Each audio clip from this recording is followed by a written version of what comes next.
ನಮಸ್ಕಾರ. ನವೆಂಬರ್ 21, 2025 ಈ ದಿನಾಂಕವನ್ನ ಸ್ವಲ್ಪ ನೆನಪಿಟ್ಕೊಳ್ಳಿ.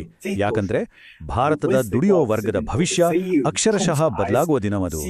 ದಶಕಗಳಷ್ಟು ಹಳೆಯದಾದ ಅರ್ಥವಾಗದ ಕಾರ್ಮಿಕ ಕಾನೂನುಗಳನ್ನೆಲ್ಲ ಬದಿಗಿಟ್ಟು ಹೊಸ ಕ್ರಾಂತಿಕಾರಿ ನಿಯಮಗಳನ್ನ ಜಾರಿಗೆ ತರಲಾಗ್ತಿದೆ. ಈ ಐತಿಹಾಸಿಕ ಬದಲಾವಣೆಯ ಹಿಂದಿರೋ ಅಸಲಿ ಕಥೆಯೇನು ಅನ್ನೋದರ ಸಮಗ್ರ ವಿವರಣೆಗೆ ಸ್ವಾಗತ. ಬನ್ನಿ, ತಡ ಮಾಡದೆ ನೇರವಾಗಿ ವಿಷಯಕ್ಕೆ ಹೋಗೋಣ. ಬ್ರಿಟಿಷರ ಕಾಲದ ಅಂದ್ರೆ 1950ರ ದಶಕದ ಸುಮಾರು 29 ಗೊಂದಲಮಯ ಹಳೆಯ ಕಾನೂನುಗಳಿಗೆ ಗುಡ್ ಬೈ ಹೇಳುವ ಸಮಯ ಈಗ ಬಂದೇ ಬಿಡ್ತು. ಒಂದ್ಸಲ ಯೋಚಿಸಿ, ಇವುಗಳ ಜಾಗದಲ್ಲಿ ಕೇವಲ 4 ಆಧುನಿಕ ಕಾರ್ಮಿಕ ಸಂಹಿತೆಗಳು ಅಥವಾ ಲೇಬರ್ ಕೋಡ್ಗಳು ಬರಲಿವೆ. ಇದರಿಂದ ಅಸಂಘಟಿತ ವಲಯವೂ ಸೇರಿದಂತೆ ದೇಶದ ಬರೋಬ್ಬರಿ 40 ಕೋಟಿ ಕಾರ್ಮಿಕರಿಗೆ ಏಕರೂಪದ ಪ್ರಯೋಜನ ಸಿಗಲಿದೆ. ಇದೊಂದು ಸಣ್ಣ ಬದಲಾವಣೆಯಲ್ಲ, ನಿಜಕ್ಕೂ ಒಂದು ಬೃಹತ್ ಹೆಜ್ಜೆ. ಈ ವಿವರಣೆಯಲ್ಲಿ ನಾವು ಮುಖ್ಯವಾಗಿ 6 ಅಂಶಗಳನ್ನು ಕವರ್ ಮಾಡ್ತೀವಿ. ಹಳೆಯ ಕಾನೂನುಗಳ ಬದಲಾವಣೆ, ಆ 4 ಹೊಸ ಸಂಹಿತೆಗಳು, ಸಾರ್ವತ್ರಿಕ ಪ್ರಯೋಜನಗಳು, ಆರ್ಥಿಕ ಹಾಗೂ ಆರೋಗ್ಯ ಭದ್ರತೆ, ವಲಯ ಆಧಾರಿತ ನಿಯಮಗಳು ಮತ್ತು ಕೊನೆಯದಾಗಿ ಒಟ್ಟಾರೆ ಆರ್ಥಿಕ ಪ್ರಭಾವ. ಮೊದಲನೇ ವಿಭಾಗ, ಹಳೆಯ ಕಾನೂನುಗಳ ಬದಲಾವಣೆ. ದಶಕಗಳ ಹಿಂದಿನ ಆ ಹಳೆಯ ಕಾನೂನುಗಳು ಇಂದಿನ ಈ ಡಿಜಿಟಲ್ ಯುಗದ ಸ್ಮಾರ್ಟ್ ಕೆಲಸದ ವಾತಾವರಣಕ್ಕೆ ಸ್ವಲ್ಪವೂ ಮ್ಯಾಚ್ ಆಗ್ತಿರ್ಲಿಲ್ಲ ಅನ್ನೋದೇ ಇಲ್ಲಿನ ಅತಿ ದೊಡ್ಡ ಸಮಸ್ಯೆ. ಹಾಗಾಗಿ ಇಡೀ ವ್ಯವಸ್ಥೆಯನ್ನೇ ಸಂಪೂರ್ಣವಾಗಿ ಅಪ್ಗ್ರೇಡ್ ಮಾಡೋದು ಇದರ ಮುಖ್ಯ ಉದ್ದೇಶ. 40 ಕೋಟಿ ಕಾರ್ಮಿಕರಿಗೆ, ಹೌದು 40 ಕೋಟಿ, ಅವರ ಹಕ್ಕುಗಳ ಬಗ್ಗೆ ಸ್ಪಷ್ಟತೆ, ಉದ್ಯೋಗದ ಭದ್ರತೆ ಮತ್ತು ಉತ್ತಮ ಭವಿಷ್ಯವನ್ನ ಕಟ್ಟಿಕೊಡೋದು ಇದರ ಗುರಿ. ಅಷ್ಟೇ ಅಲ್ಲ, ಉದ್ಯೋಗದಾತರಿಗೂ ಸಹ ಇದು ಪಾರದರ್ಶಕವಾದ ಮಾರ್ಗಸೂಚಿಯನ್ನ ನೀಡುತ್ತೆ. ಈಗ ಎರಡನೇ ವಿಭಾಗಕ್ಕೆ ಬರೋಣ. 4 ಹೊಸ ಕಾರ್ಮಿಕ ಸಂಹಿತೆಗಳು ಇಡೀ ದೇಶದ ಕಾರ್ಮಿಕ ವ್ಯವಸ್ಥೆಯನ್ನೇ ಕಂಟ್ರೋಲ್ ಮಾಡುವ ಹೊಸ ಪಿಲ್ಲರ್ಸ್ ಅಥವಾ ಆಧಾರ ಸ್ತಂಭಗಳು ಯಾವುವು ಅಂತ ನೋಡೋಣ. ಮೊದಲನೇದಾಗಿ ವೇತನ ಸಂಹಿತೆ. ಇದು ಎಲ್ಲರಿಗೂ ಸಮಾನ ಹಾಗೂ ಕನಿಷ್ಠ ವೇತನ ಸಿಗೋದನ್ನ ಖಚಿತಪಡಿಸುತ್ತೆ. ಎರಡನೆಯದು ಕೈಗಾರಿಕಾ ಸಂಬಂಧಗಳ ಸಂಹಿತೆ. ಇದು ವಿವಾದಗಳನ್ನ ಬಗೆಹರಿಸೋಕೆ. ಮೂರನೆಯದು ಸಾಮಾಜಿಕ ಭದ್ರತಾ ಸಂಹಿತೆ. ಇದು ಪಿಎಫ್ ಮತ್ತು ವಿಮೆಯ ರಕ್ಷಾ ಕವಚ. ಮತ್ತು ಕೊನೆಯದಾಗಿ ಕೆಲಸದ ಸ್ಥಳದಲ್ಲಿ ರಕ್ಷಣೆ ನೀಡುವ ಔದ್ಯೋಗಿಕ ಸುರಕ್ಷತೆ ಮತ್ತು ಆರೋಗ್ಯ ಸಂಹಿತೆ. ಮೂರನೇ ವಿಭಾಗ, ಸಾರ್ವತ್ರಿಕ ಉದ್ಯೋಗಿ ಪ್ರಯೋಜನಗಳು. ಪ್ರತಿಯೊಬ್ಬ ಉದ್ಯೋಗಿಗೂ ಅನ್ವಯವಾಗುವ, ಬಹುಶಃ ನಮ್ಮೆಲ್ಲರಿಗೂ ಅತ್ಯಂತ ಕುತೂಹಲಕಾರಿಯಾದ ವಿಷಯ ಇದು. ನೋಡಿ, ಇನ್ನು ಮುಂದೆ ಯಾವುದೇ ಕೆಲಸಕ್ಕೆ ಸೇರಿದ್ರೂ ನೇಮಕಾತಿ ಪತ್ರ ಅಂದ್ರೆ ಅಪಾಯಿಂಟ್ಮೆಂಟ್ ಲೆಟರ್ ಕೊಡ್ಲೇಬೇಕು. ಇದು ಕಡ್ಡಾಯ. ರಾಷ್ಟ್ರೀಯ ಮಟ್ಟದಲ್ಲಿ ಒಂದು ಕನಿಷ್ಠ ವೇತನ ಕೂಡ ಫಿಕ್ಸ್ ಆಗಿದೆ. ಅಷ್ಟೇ ಅಲ್ಲ, ಅಪಾಯಕಾರಿ ಕೆಲಸವಿದ್ರೆ 10ಕ್ಕಿಂತ ಕಡಿಮೆ ಜನರಿರುವ ಸಣ್ಣ ಕಚೇರಿಗಳಿಗೂ ಇಎಸ್ಐಸಿ ಅಂದ್ರೆ ಉಚಿತ ವೈದ್ಯಕೀಯ ಚಿಕಿತ್ಸಾ ಸೌಲಭ್ಯ ಸಿಗ್ಲೇಬೇಕು. ಕಂಪನಿಗಳಿಗೂ ಕೂಡ ಇದು ಸಿಂಪಲ್ ಆಗಿದೆ. ಪ್ಯಾನ್ ಇಂಡಿಯಾ ಮಟ್ಟದಲ್ಲಿ ಒಂದೇ ಪರವಾನಗಿ ಅಥವಾ ಲೈಸೆನ್ಸ್ ಇದ್ರೆ ಸಾಕು. ಸಂಬಳಕ್ಕಾಗಿ ತಿಂಗಳಗಟ್ಲೆ ಕಾಯುವ ಆತಂಕಕ್ಕೆ ಇನ್ನು ಮುಂದೆ ಫುಲ್ ಬ್ರೇಕ್. ಉದಾಹರಣೆಗೆ, ನವೆಂಬರ್ ತಿಂಗಳ ಕೆಲಸ ಮುಗಿದ್ರೆ ಡಿಸೆಂಬರ್ ಮೊದಲ ವಾರದೊಳಗೆ ಅಂದ್ರೆ 7ನೇ ತಾರೀಕಿನೊಳಗೆ ಖಾತೆಗೆ ಸಂಬಳ ಬರಲೇಬೇಕು. ಯಾವುದೇ ಅನಗತ್ಯ ವಿಳಂಬ ಮಾಡುವಂತಿಲ್ಲ. ಕಾರ್ಮಿಕರ ಆರ್ಥಿಕ ನೆಮ್ಮದಿಗೆ ಇದು ಎಂತಹ ದೊಡ್ಡ ಭದ್ರತೆ ಅಲ್ವಾ? ಆರೋಗ್ಯದ ವಿಷಯಕ್ಕೆ ಬಂದ್ರೆ ಇದಂತೂ ಒಂದು ಅತ್ಯುತ್ತಮ ಬೆಳವಣಿಗೆ. ಕೆಲಸ ಮಾಡುವ ವ್ಯಕ್ತಿಗೆ 40 ವರ್ಷ ವಯಸ್ಸಾದಾಗ ವಯೋಸಹಜ ಸಮಸ್ಯೆಗಳನ್ನ ತಡೆಯೋಕೆ ಉದ್ಯೋಗದಾತ್ರೆ ವಾರ್ಷಿಕ ಉಚಿತ ಆರೋಗ್ಯ ತಪಾಸಣೆಯನ್ನ ಒದಗಿಸೋದು ಈಗ ಕಡ್ಡಾಯವಾಗ್ತಿದೆ. ಇದು ನಿಜಕ್ಕೂ ಸ್ವಾಗತಾರ್ಹ ಹೆಜ್ಜೆ. 4ನೇ ವಿಭಾಗದಲ್ಲಿ ನಾವು ಆರ್ಥಿಕ ಮತ್ತು ಆರೋಗ್ಯ ಭದ್ರತೆಯ ಅಗತ್ಯತೆಯ ಬಗ್ಗೆ ಸ್ವಲ್ಪ ಗಮನ ಹರಿಸೋಣ. ಕಾನೂನುಗಳು ಒಂದು ಕಡೆಯಾದ್ರೆ, ವೈಯಕ್ತಿಕವಾಗಿ ಕುಟುಂಬವನ್ನ ಹೇಗೆ ರಕ್ಷಿಸಿಕೊಳ್ಬೇಕು ಅನ್ನೋದರ ಒಂದು ಸಣ್ಣ ಆದರೆ ಪ್ರಮುಖ ಮಾಹಿತಿ ಇಲ್ಲಿದೆ. ಅನಿರೀಕ್ಷಿತ ದುರಂತಗಳು ಸಂಭವಿಸಿದಾಗ ಕುಟುಂಬವನ್ನ ಸಾಲದ ಸುಳಿಯಿಂದ ರಕ್ಷಿಸಲು ಟರ್ಮ್ ಇನ್ಶೂರೆನ್ಸ್ ದೊಡ್ಡ ಪಾತ್ರ ವಹಿಸುತ್ತೆ.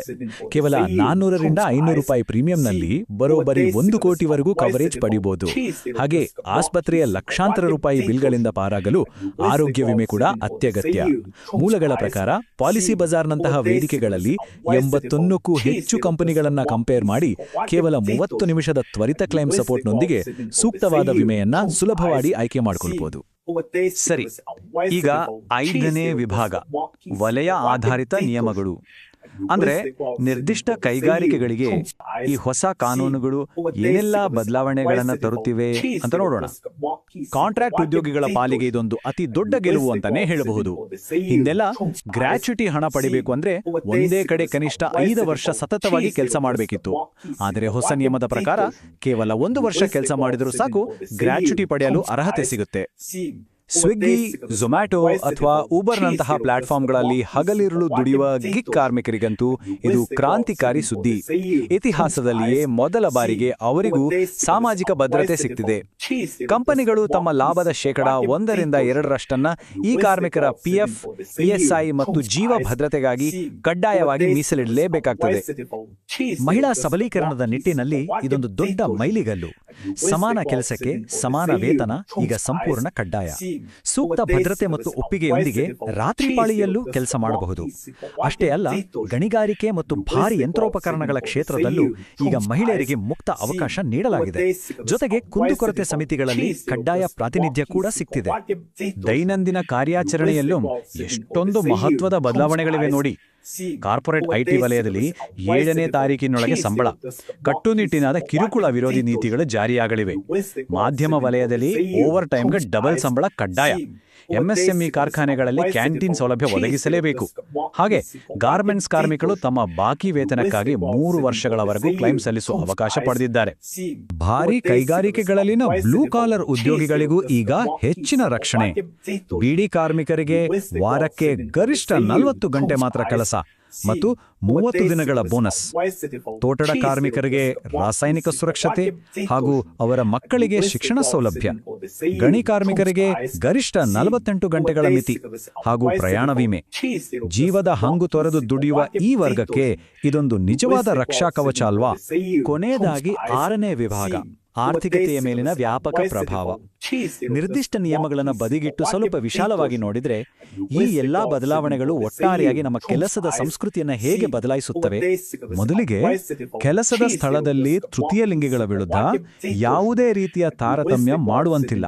ಇದು ಕಂಪ್ಲೀಟ್ ಬ್ಯಾನ್. ಕಾರ್ಮಿಕರ ಸಮಸ್ಯೆಗಳನ್ನು ತ್ವರಿತವಾಗಿ ಬಗೆಹರಿಸಲು ಫಾಸ್ಟ್ ಟ್ರ್ಯಾಕ್ ಕೋಡ್ಗಳು ಬರ್ತಿವೆ. ಎಲ್ಲಕ್ಕಿಂತ ಮುಖ್ಯವಾಗಿ, ಬರೀ ದಂಡ ವಿಧಿಸುತ್ತಿದ್ದ ಇನ್ಸ್ಪೆಕ್ಟರ್ಗಳು ಇನ್ನು ಮುಂದೆ ನಿಯಮಗಳ ಪಾಲನೆಗೆ ದಾರಿ ತೋರಿಸುವ ಸುಗಮಕಾರರಾಗಿ, ಅಂದ್ರೆ ಫೆಸಿಲಿಟೇಟರ್ಸ್ಗಳಾಗಿ ಬದಲಾಗಲಿದ್ದಾರೆ. ಇದೊಂದು ದೊಡ್ಡ ಕಲ್ಚರಲ್ ಶಿಫ್ಟ್. ಈ ಅಂಕಿ ಅಂಶವನ್ನೊಮ್ಮೆ ನೋಡಿ. 10 ವರ್ಷಗಳ ಹಿಂದಿನ ಪರಿಸ್ಥಿತಿಯನ್ನ ಊಹಿಸಿದ್ರೆ ಕೇವಲ 19% ಜನರಿಗೆ ಮಾತ್ರ ಸಾಮಾಜಿಕ ಭದ್ರತೆ ಇತ್ತು. ಆದ್ರೆ ಇಂದು ಆ ಸಂಖ್ಯೆ 64% ಏರಿದೆ. ಈ ಹೊಸ ಸಂಹಿತೆಗಳ ಜಾರಿಯೊಂದಿಗೆ ಈ ಭದ್ರತೆಯ ವ್ಯಾಪ್ತಿ ಇನ್ನಷ್ಟು ಬೃಹತ್ ಮಟ್ಟದಲ್ಲಿ ವಿಸ್ತರಣೆ ಆಗೋದಂತೂ ಗ್ಯಾರಂಟಿ.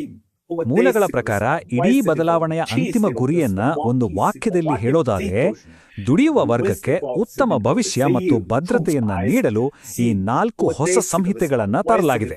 ಕೇವಲ ನಿಯಮಗಳನ್ನು ಹೇರುವುದಲ್ಲ, ಸದೃಢವಾದ ಆರ್ಥಿಕ ಭದ್ರತೆಯನ್ನ ಒದಗಿಸುವುದೇ ಇದರ ಉದ್ದೇಶ.